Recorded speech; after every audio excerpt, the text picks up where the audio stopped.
Warahmatullahi wabarakatuh. Selamat sore pendengar Pro 1 RRI Banjarmasin. Apa kabar Anda? Semoga dalam keadaan sehat walafiat. Tadi sudah kami sampaikan sebelumnya bahwa di kesempatan sore hari ini kami akan menemani Anda di dialog sore tentunya terkait pertanahan di edisi hari ini Selasa 19 Oktober 2021. Pendengar, bahwasanya pemerintah Republik Indonesia melalui Kementerian ATR BPN dengan pembiayaan Bank Dunia ini meluncurkan program percepatan reforma agraria di 7 provinsi di Indonesia, di antaranya Jambi, Riau, Sumatera Selatan, ada Kalimantan Barat, Kalimantan Tengah, Kalimantan Timur, dan tentunya provinsi kita yaitu Kalimantan Selatan. Pendengar, pada program percepatan reforma agraria 47 desa. Kalau boleh tahu desanya mana saja, Pak? Jadi 47 desa ini mungkin hampir sepertiga ya dari jumlah desa yang ada di Kabupaten Balangan di luar kawasan hutan itu, sekitar 150 desa. Jadi hampir sepertiga nih untuk proyek ini untuk kalau bisa diselesaikan, memang sepertiga wilayah Balangan sudah bisa terpetakan untuk 40.000 gedung ini. Jadi di situ ada 4 kecamatan. Jadi ada Kejuai, Kecamatan Awayan, Kecamatan Taringin Selatan, dan Kecamatan Malong. Nah, di Kecamatan Juwai sendiri ada 18 desa. Dari 18 desa ini 16 desa sudah kita laksanakan pengukurannya. 16 desa ya? 16 desa. Ini perlu disebutkan salah satu? Boleh, Pak. Boleh. Jadi kan masyarakat di sana, warga di sana biar lebih paham dan lebih mengerti, lebih jelas. Ini wilayah mana yang sudah dipetakan oleh Kakantah Kabupaten Balangan yang bisa mereka lakukan nanti penerbitan atau pembuatan sertifikat, Pak Kakantah? Siap. Untuk Kecamatan Juwai itu ada 18 desa. Kebetulan ini sudah 16-nya sudah diukur, sudah mulai pengukuran. Ada Desa Buntu Kurau, Desa Marias, Desa Mungkur Uyam, Desa Galumbang, Desa Lalayau, Desa Bata, Desa Mihu, Sumber Rejeki, Panimbaan, Muara Ninian, Tigarun, Hukai, Sungai Batung, Gulinggang, Tawahan, Pamurus, Sirap, dan Wonorejo. Ini kebetulan ada sebagian yang sudah selesai pengukurannya, tinggal melanjutkan itu dengan pemberkasan. Karena pemberkasan itu agak lama karena melengkapi tanda tangan itu agak susah. Pak Kakantah, kalau boleh tahu di sana itu masyarakat sudah paham atau memang tanah-tanah mereka itu masih dalam sporadik atau masih memang belum ada surat menyuratnya sama sekali? Jadi ada beberapa tipe ya di sana itu. Jadi kalau tipenya istilahnya desanya maju, lumayan maju, itu biasanya kesadaran masyarakat agak tergugah untuk mengolahkan secara administrasi, membuatkan bukti tertulisnya. Jadi di sini mungkin sporadik atau segel itu ada sebagian, tapi sebagian besar belum.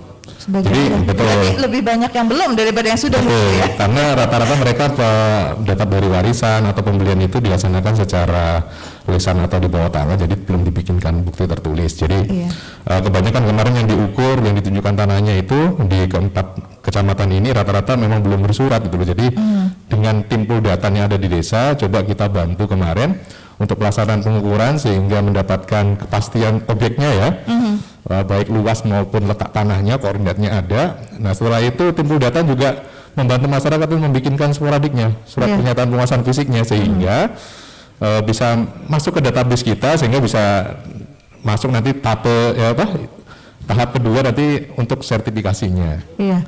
Dan untuk lamanya pembuatan sertifikat sendiri ini sama di antara wilayah Balangan atau wilayah lain, Pak? Kalau untuk PTS-LPM ini kebetulan ya tadi kayak vaksinasi tadi ya, ada tahap 2 ya, ada tahap 1, tahap 2. Jadi prinsipnya untuk tahun ini yang 40.000 ini kita masih tahap 1, jadi persiapan untuk pengukuran dan pemberkasan awal. Jadi setelah itu lengkap nanti masuk database, baru nanti sambil menunggu anggaran di tahun berikutnya, nanti data-data yang sudah siap, yang sudah kita inventarisir, kita kumpulkan tadi, langsung kita eksekusi untuk menjadi sertifikat. Contohnya kayak tahun kemarin di 2020, di saat akhir tahun sudah terukur mulai 20.000, pas Januari Februarinya setelah anggaran turun langsung kita sertifikatkan. Maunya kita seperti itu, jadi kita nggak nyari-nyari data lagi. Kita sudah ada data, siap, pasti langsung eksekusi. Tapi mungkin dibantu juga dengan administrasi masyarakat yang lengkap agar mempermudah dari pihak BPN sendiri untuk melakukan penerbitan seperti itu Pak ya. Siap. Okay. Belum saya teruskan baru Mbak menyerahkan. Tadi ada 18 desa lagi masih ada ini untuk Kecamatan Awayan. Kecamatan Awayan ini ada Desa Sikontan, Desa Tundi, Desa Piait, Desa Awayan Hilir, Desa Tundakan, Badalungga Hilir, Ambakiang, Putat Basyun, Sungai Pumpung, Pulantan, Muara Jaya, Bihara Hilir, Tangalin, Baramban, Pematang, Awayan, Pudak, dan Desa Baru. Nah, untuk di Kecamatan Paringin Selatan itu ada Desa Telaga Purun, Desa Binjai, Baru Bahini Dalam, Murung Abuin, Desa Inan, Desa Panggung. Nah, untuk Kecamatan Halong itu ada Binjai Punggal, Desa Halong, Desa Kapul, Gunung Riut, dan Tabuan. Jadi dari 47 desa ini, tahap pertama pengukuran itu untuk penentuan pengukuran yang dilaksanakan oleh PT Webjis, kami ada konsultan juga membantu kami, itu dari target 40.000 yang ditargetkan, itu sudah terkumpul alhamdulillah sampai dengan minggu kemarin itu ada 22.663 bidang tanah yang sudah terpetakan. Tetapi ini masih menunggu untuk pemberkasan. Nah, sedangkan pemberkasan sendiri itu untuk PT SLPM bisa saya sampaikan setelah tanahnya diukur oleh tim pengukuran, itu masyarakat harus melengkapi satu scan atau kopi KTP. Fotokopi KTP ya, atau scan KTP-nya, ya. Kopi KTP atau fotonya gitu kan. KTP ini spesifik nih harus e-KTP. Elektronik ya Pak. Elektronik, kalau nggak elektronik sama kayak kayak kita mau olah paspor nggak bisa dipanggil nanti database-nya siap. Tapi untuk foto jangan ukuran 10 kali 10 atau dikasih foto besar ya. Setelah KTP ada nanti mengisi formulir pendaftaran itu sudah disediakan di desa masing-masing oleh tim Kudatan. Habis itu pernyataan penguasaan fisik bagi yang belum ada surat menyuratnya. Dan jadi setelah diukur tadi kan ada petanya, sudah ketahuan nih luasnya, samping-sampingnya siapa. Itu nanti bikinkan surat pernyataan penguasaan fisik bidang tanah. Nah ini di desa nanti kalau yang nggak bisa kan ngetik segala macam ya, agak susah ya. Itu nanti dibantu oleh tim Kudatan. Tim Kudatan ini adalah sekurang-kurangnya 6 orang. Biasanya ada penggawa desa yang telah kita latih untuk bisa mendampingi pengukuran di lapangan dan mendampingi untuk kelengkapan berkas-berkasnya. Termasuk jadi, sosialisasi Pak ya? Betul, sosialisasi nanti kita pandu juga. Nah, habis itu ada dokumen alas lain, siapa tahu ada kwitansi, surat-surat pernyataan jual beli, surat-surat jual putus atau hibah sebelumnya bisa dilampirkan untuk penguat. Habis itu SPPT PBB. Nah, itu yang tidak semuanya warga di desa itu punya SPPT PBB, ada hanya sebagian yang ada, tapi itu juga PR bagi kami juga dengan teman-teman di Pemda supaya kedepannya juga administrasi masalah bidang tanah ini juga bisa membackup secara data kepada Badan Keuangan Daerah supaya bisa mengoptimalkan data-data terkait dengan bidang tanah untuk keperluan pajak bumi dan bangunan. Nah, setelah itu semuanya terkumpul, itu ada diperlukan lagi untuk pernyataan penguasaan fisik tadi harus ditempel materai 10.000 materai. Siap. Nah, jadi itu yang kadang-kadang masyarakat ada agak keberatan karena 10.000 siap. Padahal materai itu agak tidak membebani lah ya kalau dibilang. Itu jadi memang kita harus ada sosialisasi yang intensif supaya segi manfaat sertifikat itu bisa mengalahkan mungkin paradigma mereka yang bahwa ada beban-beban biaya yang menurut masyarakat itu masih memberatkan. Gitu. Ya, tapi ini bersyukur sekali karena Bank Dunia bisa membantu seperti itu ya. Tapi kalau ya dibilang kita mengurus tanpa ada bantuan Bank Dunia, mengurus secara pribadi mungkin budgetnya lebih besar Pak ya? Memang Mbak, kalau yang ngurus sendiri pasti ada budgetnya karena kita ada PNBP yang harus dibayar ke negara. Betul sekali. Jadi untuk proses keseluruhan tadi baik pengukuran maupun pemberkasan itu memang tidak dikenakan biaya. Jadi tim pengukuran sudah memang independen sendiri, sudah dibiayai oleh negara. Tim Kudatan juga yang di desa juga sudah mendapatkan honor dari negara. Jadi masyarakat yang disiapkan masyarakat cuma satu, mungkin fotokopi ya, fotokopi alas-alas hak atau fotokopi KTP atau kartu keluarga atau data-data pendukung yang lain. serta mungkin nanti tanda batas tanah, siapa tahu ada di kayu ulin, ada yang pakai beton gitu kan. Asal jangan ini ya, pohon pisang ya Pak. Pohon pisang beranak gitu ya. Dan yang terakhir adalah biaya materai. Siapa tahu ada yang suratnya belum lengkap, terpaksa harus ditempel materai untuk kelengkapan. Nah, kalau itu sudah lengkap semuanya, sudah diukur, datanya sudah siap, dikumpulkan, masuk ke database kami, sudah masuk itu kategori K1 itu. Asal tanahnya tidak ada masalah dan tidak ada komplain dari masyarakat atau masyarakat lainnya, jadi tidak ada sengketa. Dan di tahun setelahnya nanti diharapkan kalau sudah ada datanya ini sudah bisa kita tindak lanjuti dengan S1 untuk penerbitan sertifikatnya. Jadi kemarin kenapa dibikinkan dua alur seperti ini, karena memang satu untuk efisiensi anggaran Mbak ya, yang kedua memang tidak semuanya masyarakat itu, fakta ini tidak semua masyarakat itu mau tanahnya disertifikatkan. Jadi merupakan PR kami juga supaya lebih bisa mensosialisasikan program pemerintah ini sama dengan vaksin dulu kan. Pertama kan nggak ada yang mau divaksin gitu kan. Juga Pak ya.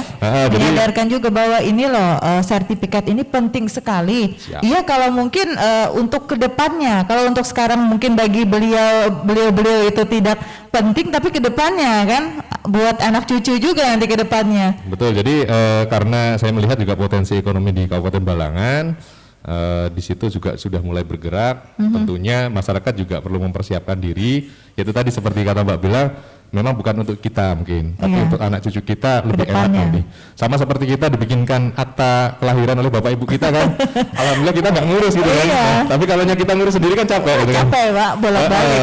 Jadi kalau sama dengan sertifikat, kalau alhamdulillah kalau kita sudah bisa mengurus, anak cucu kita juga alhamdulillah sudah bisa ini. Nyaman Pak ya. Kalau ada tegangan gitu kan. Iya betul sekali. Baik. Kita ke ini dulu ke Pak Halim, Pak Abdul Halim. Pak Abdul Halim, ini tanggapan masyarakat, bukan hanya masyarakat ya, tapi pemerintah daerah Balangan sendiri terhadap program PTS LPM ini seperti apa Pak? Baik, terima kasih atas waktunya. Baik, selamat sore para pendengar RRI di Banjarmasin, baik khususnya di Balangan. Kami atas nama pemerintah daerah Kabupaten Balangan sangat mensupport, artinya sangat juga mengapresiasi dengan adanya program PTSL ini. Juga kami sangat terbantukan. Yang jelas dari segi basis data yang selama ini memang kita kebanyakan masyarakat yang melapor dan kita data itu kan kelengkapan datanya berdasarkan sporadik, yang artinya bukan menutup kemungkinan luasan tanah itu masih belum sesuai yang di lapangan. Nah itu yang mungkin selama ini yang menjadi permasalahan juga di kita. Mungkin PR kita bersama-sama nantinya mungkin ke depan kita juga berkali-kali memang setiap tahun memang ada konsultasi. Cuman itu tadi tingkat kesadaran masyarakat kita di khususnya di Balangan memang masih agak rendah. Mungkin mudah-mudahan sambil dari tahun ke tahun masyarakat memang sudah sadar. Nah itu mungkin. Jadi kami atas nama pemerintah daerah Kabupaten Balangan sangat mendukung, artinya program PTSL ini sangat membantu dari segi perbaikan basis data yang di kami, yang dulunya luasan tanahnya tadi kan ada yang jelas mungkin ada perbedaan lah, pasti kebanyakannya kan pasti ada perbedaan, jarang ada yang sama dengan luas ukur yang ada di sporadik, baik itu yang segel yang dulu kan itu. Jadi itu memang ada tahapan-tahapan Pak ya kalau untuk pembuatan kesertifikat ini. Nah kalau untuk program PTS LPM ini pasti ada dampak Pak ya, pasti ada dampak terhadap perekonomian masyarakat. Kalau melihat dampaknya ini menurut Pak Abdul Halim seperti apa? Kalau segi ekonomi mungkin dampaknya artinya mereka kan yang dimaksud ini ya? Iya, PTS LPM ini dampaknya pasti ada dong ke perekonomian masyarakat tentunya. Ya, yang jelas kan Warga Balangan itu kan artinya selama ini ekonominya memang masih rendah. Dampaknya mungkin selama ini kan mereka bisa untuk ada peningkatan ya, usaha. Karena kan ada sertifikat mungkin mereka kan bisa menjual buat modal usaha. Iya, kedepannya otomatis kan ada peningkatan Mbak ya, peningkatan di bidang usaha, tidak hanya usaha-usaha lain karena kan bahwasanya tanah-tanah masyarakat di sana sudah dilakukan sertifikat. Nah, gitu kan pasti ada dampak positifnya gitu ya Pak ya untuk kedepannya untuk mengembangkan usaha lagi dan ini juga untuk meningkatkan perekonomian daerah Balangan sendiri Pak. Iya Bu, memang itu kan selama ini untuk mereka berusaha kan artinya ya tadi dengan adanya sertifikat ini otomatis kan kita harapan dari kita di Kabupaten Balangan bisa lebih maju lagi lah. Itu perekonomian baik dari sektor usaha dengan adanya sertifikat ini artinya paling enggak kan kita punya data pertanahan yang artinya lebih bagus dan akurat lah itu. Iya. Mungkin itu. Baik, kita ke Pak Kakantah. Pak Kakantah, tadi kita sempat bincang-bincang ya terkait PBB juga dan juga sampai materai juga pembelian materai. Kalau ditimbang-timbang membeli itu daripada kita mengurus sendiri mungkin biayanya lebih tinggi kita mengurus secara pribadi daripada kita membeli materai atau mengurus pajak PBB itu Pak Kakantah ya. Betul sekali Mbak. Jadi bisa dijadikan perbandingan jadi seperti ini. Kenapa pemerintah itu mengadakan program strategis sertifikat yang gratis itu kan?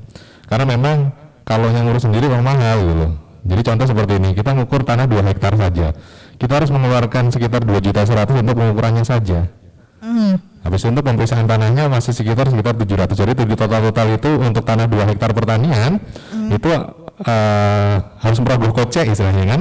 Bayar ke negara itu untuk pemasukan negara sekitar 2.800.000. Dibandingkan dengan kalau ikut PTSL itu PNBP-nya di 0 kan gitu. Berarti bebas biaya Pak ya? Bebas biaya, jadi alangkah berbahagianya kalau yang punya tanah banyak, punya ini ya disertifikatkan semuanya, mumpung nggak ada. Siap. Mumpung gitu ya. Jadi terkait dengan biaya-biaya yang lain itu mungkin paradigma ya, merubah paradigma masyarakat ini yang agak perlu sosialisasi yang lebih intensif. Jadi waktu sosialisasi ke lapangan juga, ke daerah-daerah juga kita sudah tekankan bahwa tidak ada ruginya, tapi merubah tidak ada ruginya ke masyarakat itu agak susah karena terkait dengan materi 10.000 dan paradigma melihat PBB itu yang tiap tahun harus dibayar itu merasa memberatkan, ditakutkan masyarakat itu seperti ini. Di saat sudah sertifikat nanti akan ketahuan tanahnya nanti berapa jumlahnya gitu kan, dan akan ada di kemudian hari akan ada kewajiban untuk membayar itu tiap tahun. Padahal dalam kenyataannya yang namanya sebagai warga negara Indonesia itu baik belum sertifikat maupun sudah sertifikat, yang namanya menikmati kenyamanan di negeri ini kan memang kewajiban kita untuk membayar pajak. Jadi istilahnya sudah sertifikat atau belum sertifikat juga kewajiban kita membayar pajak itu ada. Jadi sebelum program PTSL datang pun kewajiban membayar PBB juga ada gitu kan. Jadi kalau tanya nanti setelah sertifikat tanahnya PBB-nya pajaknya jadi mahal. Jadi pajak mahal itu bukan karena sertifikatnya, tapi karena nilai ekonomi tanahnya juga meningkat. Seperti itu. Jadi dilihat juga Pak ya. Dilihat juga ya tempatnya gitu. Betul. Kalaunya istilahnya aktivitas ekonominya tinggi, habis itu tanahnya kan sudah mulai berharga, itu otomatis pajaknya juga akan beda dengan tanah-tanah yang mungkin agak ke dalam atau belum ada aksesnya gitu. Nah, itu secara ilmu pasar wajar gitu kan. Cuma mungkin masyarakat karena belum tahu jadi dirasa memberatkan. Nah, itu yang mungkin nanti sama teman-teman dari pemerintah daerah sambil jalannya PTSL PM ini dengan tim datanya ada di lapangan juga kita berangsur-angsur ke masyarakat memberi pengertian lah. Iya, pendekatan persuasif. Betul. Jadi bahwa akses manfaatnya ini akan lebih besar daripada ini. Dan rata-rata juga masyarakat juga belum tahu dia tuh 1 tahun kena pajak berapa sih gitu kan. Kadang-kadang nggak tahu juga gitu. Atau tidak bertanya atau tidak ngitung. Mungkin kalau misalkan bertanya mungkin tahu Pak ya. Betul. Karena memang kan beda-beda, jadi pajak ataupun ini kan tergantung luas tanahnya juga. Mungkin karena ketidaktahuan itu tidak bisa ngitung, jadi takut, ada ketakutan. Nah, itu yang akan kita, itu dilematis sih, tetapi ya faktanya di lapangan seperti itu. Jadi setiap waktu penyuluhan kita juga jelaskan bahwa sertifikasi tanah ini sama seperti kita punya surat mobil ya, ada STNK, ada pajaknya. Jadi dua sisi mata uang. Jadi di saat ada tanda bukti kepemilikan, ada juga kewajiban untuk pembayaran pajaknya. Jadi mumpung tanda bukti kemerdekaan gratis, ya tolong didapatkan itu dulu gitu kan. Karena mumpung jemput bola juga, jadi masyarakat tenang aja di rumah gitu kan. Waktu ngukur hadir di lapangan, pemberkasan ini, dan cukup ditunggu aja, nanti kita akan datangi ke lapangan kan, ke desa-desa secara proaktif dengan tim Puldatan. Kita akan membantu masyarakat, jadi istilahnya uang wirawirinya untuk biaya wirawiri, biaya mobilisasi itu bisa dinolkan juga. Jadi silahkan beraktivitas seperti yang lain, menoreh, berumah istilahnya kan, berdagang. Habis itu kalau sudah datanya lengkap, otomatis nanti kita akan sertifikatkan, nanti pembagiannya pun akan kita antar ke desa. Ya. Oke, Pak Kakanta, ada tidak suka dukanya Pak saat memberikan sosialisasi, pengukuran juga? Ya mungkin kalau dilihat masyarakat di Balangan sendiri ada yang paham, ada yang tidak paham terkait program PTS LPM ini Pak. Kalau suka duka banyak ya, jadi dari 47 desa yang sudah kita jalankan pengukuran itu, pasti nanti ada yang istilahnya masyarakatnya antusias gitu kan, ada yang kadang-kadang masih acuh tak acuh gitu kan. Nah tipikal-tipikal itu memang kita juga pelajari ya, karena itu merupakan strategi kita juga supaya program ini bisa berjalan. Jadi satu, kita melihat suka dukanya ya, kalaunya masuk ke desa gitu kan, aparatnya sudah siap, masyarakatnya juga sudah istilahnya punya kesadaran terkait dengan bukti hak kepemilikannya. Jadi tanah-tanah yang sudah saya susah payah beli atau warisan orang tua ini istilahnya pengamanannya seperti apa, salah satunya adalah membikinkan suratnya kan, itu ada yang sudah tahu seperti itu. Jadi enak kita, jadi masyarakat dengan proaktif akan menunggu. Jadi malah setelah kita penyuluhan tuh, Bapak kapan ininya mulai pengukurannya, mulai pemberkasannya, nanti ada proaktif, ada feedback gitu. Nah ada juga yang masyarakat memang mohon maaf ada yang setengah-setengah ya, jadi ada ketakutan, jadi kesungkanan untuk bertanya, jadi seolah-olah jadi ragu gitu kan.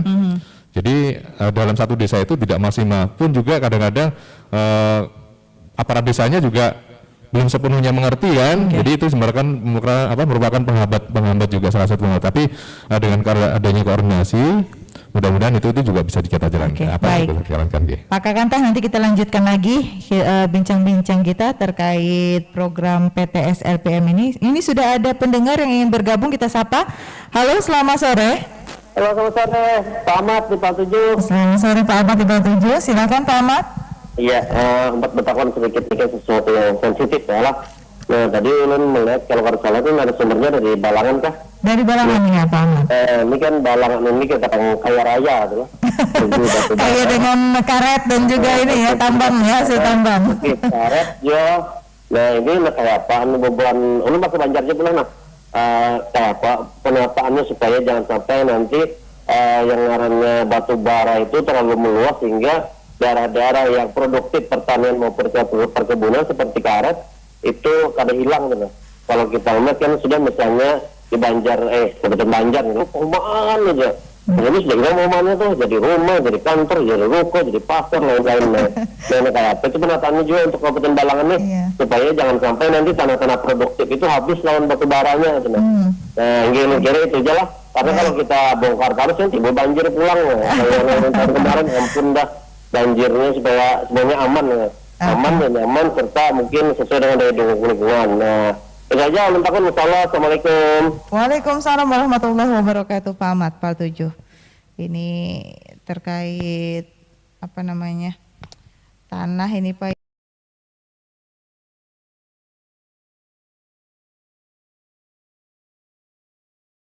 Berkelanjutan LP2B, habis itu tanah-tanah pertanian, tanah-tanah permukiman, dan mungkin rencana arahan ke depannya seperti apa sih gitu loh. Nah itu juga akan kita perdakan. Pak Kakanta ya, berharap PTS itu simultan gitu kan, tahun ini, tahun depan, tahun ini gitu.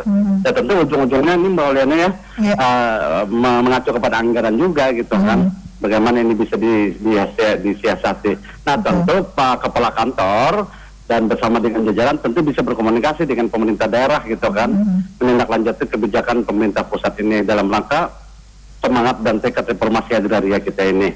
Yang kedua dari sisi masyarakat, mau tidak mau masyarakat harus kita paksa, Pak. Memaksanya adalah memberikan pemahaman terhadap mereka bahwa program ini memastikan gitu kan ada hak kepemilikan atas bidang tanah itu dulu pokoknya gitu kan. Nah ketika nanti dilakukan pemetaan, maka kalau bahasa saya sih tak ada sejengkal tanah pun yang tidak terdaftar gitu kan, atau tidak terdata oleh BPN di seluruh Indonesia. Ini maksud kita, sehingga kebijakan dalam apapun pemerintah daerah gitu kan bisa sudah memetakan gitu, termasuk juga bagaimana menetapkan rencana tata ruang wilayah.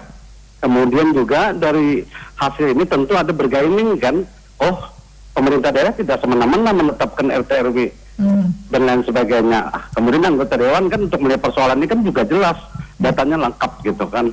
Yang mestinya di sini jalur hijau, kenapa tidak dilakukan perubahan ruangnya gitu kan, tata ruangnya. Nah ini kan menjadi persoalan, karena kita bicara tentang tata ruang tentu berapa puluh tahun ke depan kan baru bisa perubahan gitu. Kenapa dari tidak sekarang gitu kan kita asumsikan bahwa ini akan ada perubahan-perubahan berikutnya, sehingga ini menjadi catatan bagi pemerintah daerah. Itu Mbak Olena, catatan kita hari ini. Terima kasih. Assalamualaikum dan salam sehat buat kita semua. Waalaikumsalam warahmatullahi wabarakatuh, Pak Suryani Hair. Ada penelpon lagi yang menunggu di belakang, silahkan. Selamat sore. Ya, selamat sore. Selamat sore, dari? Saya dari Balangan, nama saya Hajah Yanur. Saya mau bertanya, kemarin itu saya Hajah Yanur, Pak, dari Balangan. Ya, silakan, Bu Hajah Yanur. Saya punya tanah di Balangan, itu daerah Paringin. Tahun 2020 itu kalau tidak salah sudah diukur. Jadi saya itu mau jadi sertifikatnya itu bagaimana? Karena kalau surat-suratnya itu saya sudah punya sih, kayak Moradik itu saya sudah punya. Jadi kelanjutannya ini seperti apa gitu. Saya mohon pencerahannya seperti itu, Pak. Ibu Hajah Yanur, ini mungkin lokasinya di mana, Pak, ya? Desanya? Ya? Di Kelurahan Paringin Kota. Iya, itu di daerah situ ya, Bu Hajah ya. Oke, baik. Nanti dijawab Bu Hajah ya oleh Pak Kakantah langsung. Iya. Oke, baik. Terima kasih. Oke, Bu Hajah Yanur ya dari Balangan. Nanti kita break dulu, Pak ya. Setelah jeda lagu, satu lagu, kita akan kembali lagi untuk memberikan ini ya tanggapan yang sudah ditanyakan oleh dua penanya, Pak Suryani Hair dan Hajah Yanur di Balangan. Kita break lagu sejenak.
Pindah ke lain hati.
Ya, pendengar masih di ngobrol sore terkait dialog PTS LPM ya, yang tentunya masih kami hadirkan di ruang dengar Anda.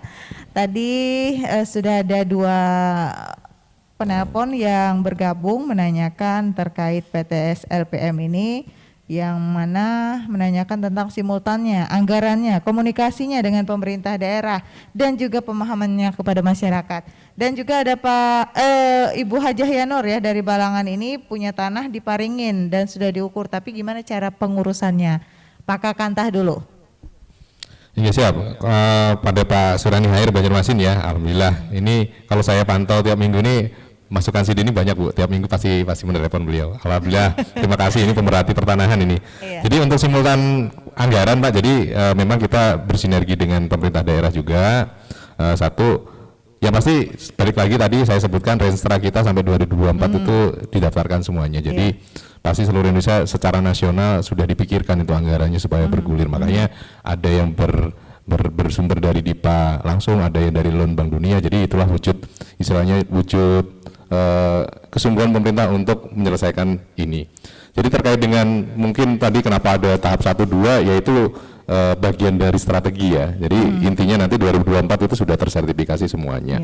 Jadi alhamdulillah juga ada beberapa teman-teman kami di daerah lain juga sudah bisa bersinergi juga dengan pemerintah daerah terkait dengan mungkin biaya-biaya lainnya yang ditimbulkan itu kan. Karena memang target sensus fase 1 tadi, fase 1 sama 2 itu memang menimbulkan gap. Jadi di saat diukur 30.000, habis itu di tahun sebelum setelahnya nanti target unsur sertifikasinya karena terkait dengan anggarannya agak kurang, mungkin ada yang tertinggal gitu kan, sama dengan saat Ibu Yanur kan ketinggal gitu kan. Jadi kalau tertinggal ini gimana?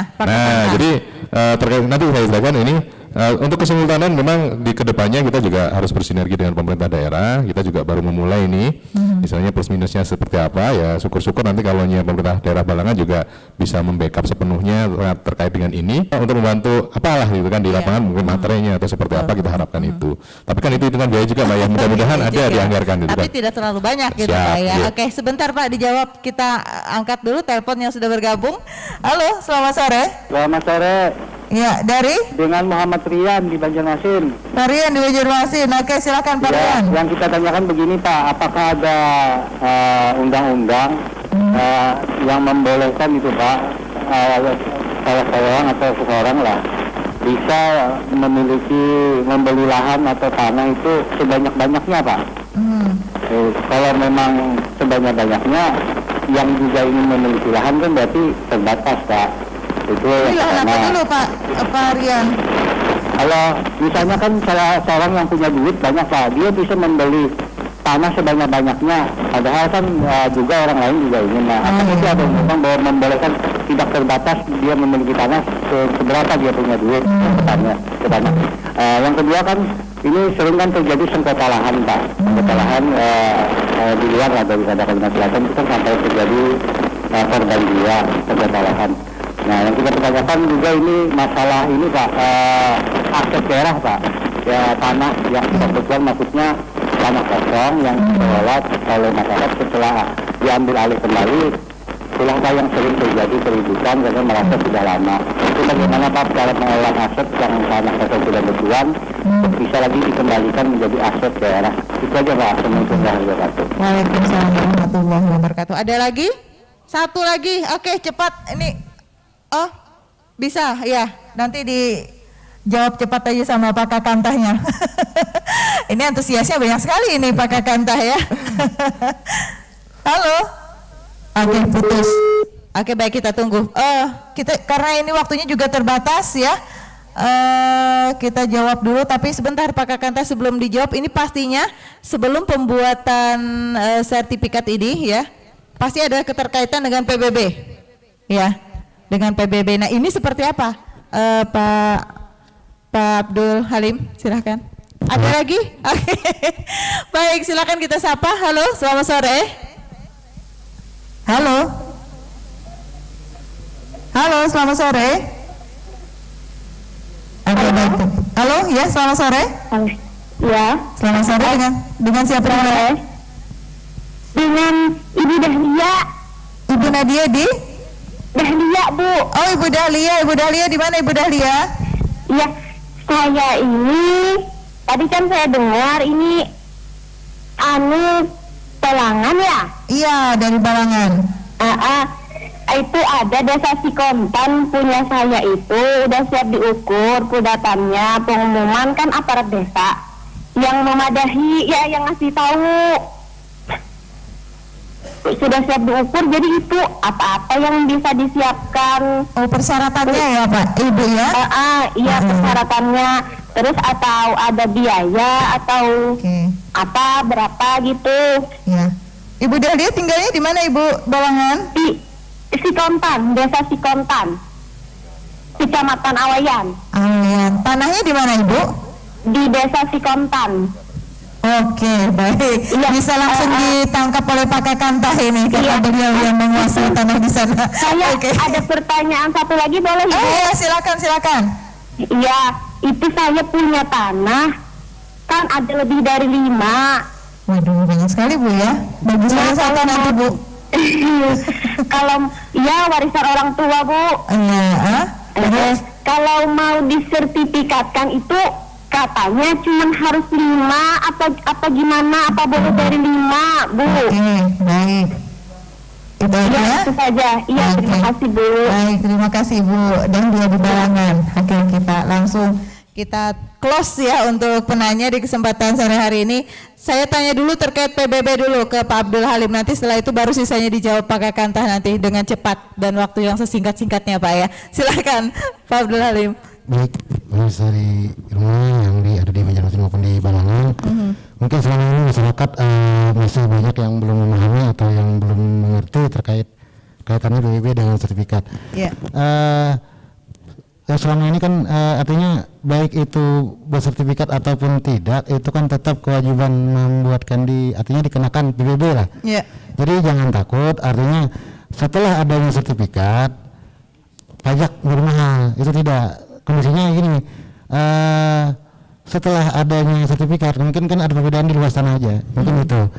Terkait kepengurusan PBB, itu cukup kalau di tempat kami bisa kolektif melalui aparat desa atau kepala desa atau datang sendiri ke tempat kita di loket pelayanan, cukup melampirkan fotokopi KTP, sporadik atau yang sudah bersertifikat, fotokopi sertifikat, hasil perolehannya apakah dari jual beli atau warisan. Nantinya kan kalau jual beli mungkin akta jual beli kalau sudah bersertifikat, atau surat keterangan surat jual putus lah. Terkait warisan atau hibah itu mungkin surat keterangan hibah atau warisan sudah cukup itu. Nanti mungkin kalau ada permasalahan kalau ke lapangan sekitar 2-3 hari selesai tanya. Baik, sensitifnya nih Pak, yang sensitifnya ini berapa Pak untuk biayanya? PBB sendiri, kalau pembuatan PBB tidak ada biaya Bu. Tidak ada ya? Oke. Besaran pajak itu kan kita tarif 0,1%. Perkiraan kalau biasanya tanah sekitar nilainya 100 juta, kalau di total NJOP yang misalnya tadi kan 100 juta berarti dikalikan 0,1%, itu 100.000. Baik, 100.000-an Pak ya. Oke, siapkan 100.000 ya untuk 1 tahun PBB. Oke, baik Pak Kakantah, ini waktunya cuma 1 menit. Kakantah bisa ngebut nih Pak Kakantah. Siap, kita coba. Buat Pak Kakantah, silakan. Iya, jadi tadi terkait simultan anggaran sudah. Jadi kalau memaksa, kebetulan kami waktu sosialisasi juga mengajak APH ya. Jadi dari kejaksaan juga bahasanya juga sebagai kewajiban warga negara, salah satunya adalah mendaftarkan tanahnya juga kan. Memang kemarin alhamdulillah sudah ada pergerakan juga jadi masyarakat untuk lebih ini terkait dengan sengketa tanah. Jadi lebih melek lah istilahnya, kalau sudah punya sertifikat otomatis nanti sengketanya berkurang juga. Bukan untuk sengketa kita dikit ya, tapi untuk anak-anak juga seperti itu. Nah, untuk Haji Yanur, untuk Paringan Kota ya, ini yang saya bilang tadi, karena mungkin perbedaan antara target pengukuran dan SHT, tolong langsung ke kantor saja, nanti akan kita jelaskan lebih lanjut. Banyak sekali program di tahun depan yang terkait dengan sertifikat gratis ini, mungkin tidak bisa saya jelaskan di sini, tapi silakan datang ke kantor Pertanahan Kabupaten Balangan. Di jam kerja nanti kami jelaskan di bagian front office. Nah, alhamdulillah tadi Pak Rian Banjarmasin ini menjawab sama dengan yang tadi Ibu Dahlia ya, terkait dengan batasan pemilikan tanah. Jadi kalau pemilikan tanah itu kan memang hak masing-masing untuk memiliki sebanyak-banyaknya, tetapi dalam peraturannya itu kita kan efektivitas ya. Jadi satu orang itu kalau mengerjakan tanah berapa sih, ada batasannya. Jadi ke depannya kalau memang tanahnya banyak ya otomatis dibikinkan badan hukum lah. Jadi kan bukan hak milik pribadi, tapi bisa diusahakan akan lebih bermanfaat karena bisa menyerap tenaga kerja gitu loh. Jadi ada jalannya gitu kan. Terkait dengan sengketa lahan segala macam, ya mudah-mudahan dengan harapan kami dengan ada diterbitkan sertifikat ini, harapan Pak Jokowi juga pemerintah dengan adanya sertifikasi ini ya berkurang sengketa lahan karena masyarakat sudah punya alasan kepemilikan. Jadi istilahnya sengketa yang tanah-tanah tidak jelas itu sudah bisa direduksi atau dieliminir. Baik, sekaligus pesan nih Pak kepada warga masyarakat Balangan nih terkait PTS LPM ini. Siap, kalau untuk masyarakat Balangan sesuai dengan tagline kami ya. Jadi kalau mau sertifikat mudah, murah dan nyaman pengurusannya, PTS-kan saja. Jadi kada usah ngalih-ngalih, tunggu di desa, tanya ke kepala desa, sama seperti Ibu Dahlia tadi di Sikontan, langsung aja ke desa dan biayanya memang gratis. Baik. Itu aja, siap. Oke, baik. Pak Abdul Halim, ada pesan? Silahkan Pak, singkat. PBB juga. PBB untuk warga Balangan tolong artinya sukseskan ya kita program PTSA. Artinya kita siap membantu dengan program untuk PBB dipermudah dengan pengurusan. Untuk ini juga kita tidak memberatkan ya, artinya tarif yang ada untuk yang sekarang masih paling rendah dan NJOP rata-rata kita masih jauh di bawah standar gitu. Baik. Ya, terima kasih Pak Kakanta, Pak Didi Prasetyo Widianto ST, Kepala Kantor Pertanahan Kabupaten Balangan sudah hadir di Pro 1 RRI Banjarmasin, dan juga Pak Abdul Halim SE, Kabid Layanan Pendaftaran dan Penetapan Badan Pengelola Keuangan, Pendapatan dan Aset Daerah Kabupaten Balangan. Terima kasih Bapak sudah hadir di studio Pro 1 RRI Banjarmasin. Semoga selalu diberikan kesehatan, jangan lelah untuk mengawal masyarakat Pak ya dalam kepengurusan surat-surat tanah. Baik, pendengar, belum adanya jaminan kepastian hukum atas tanah seringkali memicu terjadinya sengketa dan perseteruan atas lahan di berbagai wilayah di Indonesia. Selain di kalangan masyarakat baik keluarga, tentunya tidak jarang sengketa lahan juga terjadi antar pemangku kepentingan. Dan tentunya kita harapkan dalam PTS LPM ini proses pendaftaran tanah yang tentunya Anda harapkan ini cepat selesai dan juga selalu dikawal oleh Badan Pertanahan. Saya Uliana mengucapkan terima kasih atas kebersamaan Anda. Setelah ini kami akan hadirkan Lintas Banjar Nusantara Kornus 8 disiarkan dari RRI Banjarmasin.